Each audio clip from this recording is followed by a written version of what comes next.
सबसे पहले +15 -15 रखेंगे। बॉल को सेंटर पोजीशन में, जिस पोजीशन पे डिज़ायर हो वहाँ रखी जाएगा और इसका कनेक्शन हम निकाल देंगे ताकि हमारा फ्रंट रिस्पांस अभी ना आए। ठीक है, क्लोजअप लेना है तुमने हर चीज़ का।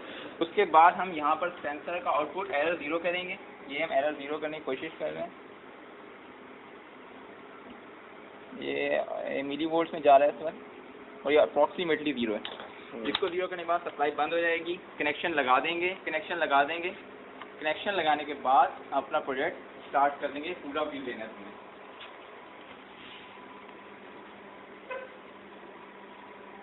ठीक है, ये हमारी प्रोजेक्ट बीम रुक गई। अगर इसे डिस्टर्बेंस देते हैं तो दोबारा इफेक्ट करेगी और इसे दोबारा सेंटर ला के रोकने की कोशिश करेगी। डन है। इस अगर इस तरफ डिस्टर्बेंस दी जाए तब भी दोबारा करेगा और बीच में ला के ठीक है। इस तरफ पूरी डिस्टर्बेंस दे दी जाए तो ये पूरा आएगा।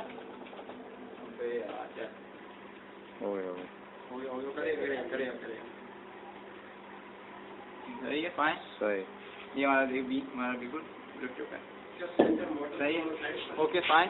स्टॉप कर दो।